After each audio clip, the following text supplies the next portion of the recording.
Welcome, man. Welcome back to the channel. Real quick. Let me do this real quick. I got this 2014 the Chrysler 200. Check engine light on, throttle light on, and as you can see, they are ride-share drivers. So we need to hurry up and get them back on the road. Now let me turn the camera down because I got a P2101, P2110, and P2112, and all of those are related to the throttle body. Okay, let me show you something. I think I did a video earlier on the throttle body on these. They're not hard, nothing difficult at all.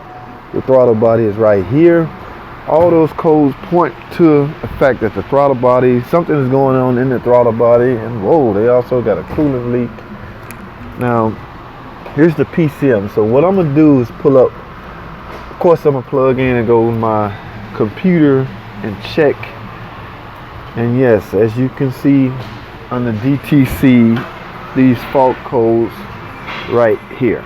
Okay, let me go back to the car. Now, what I need to do, or what I'm gonna do, y'all know with a connector, they had to connect on the throttle body, it's around in the front. So I'm gonna take the connector off of there and take the adjacent connector off of the PCM and run a test. What we're trying to do is determine if the connection between the PCM and the throttle body is there.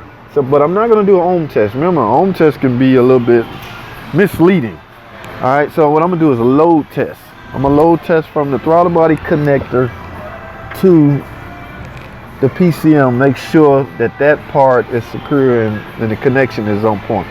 If so, or if it is, then I will likely assume that the throttle body is internally shorting out. Now you got to keep in mind with an electronic, this is electronic throttle body. There's no cables or no brackets or anything going to it. It's all done electronically.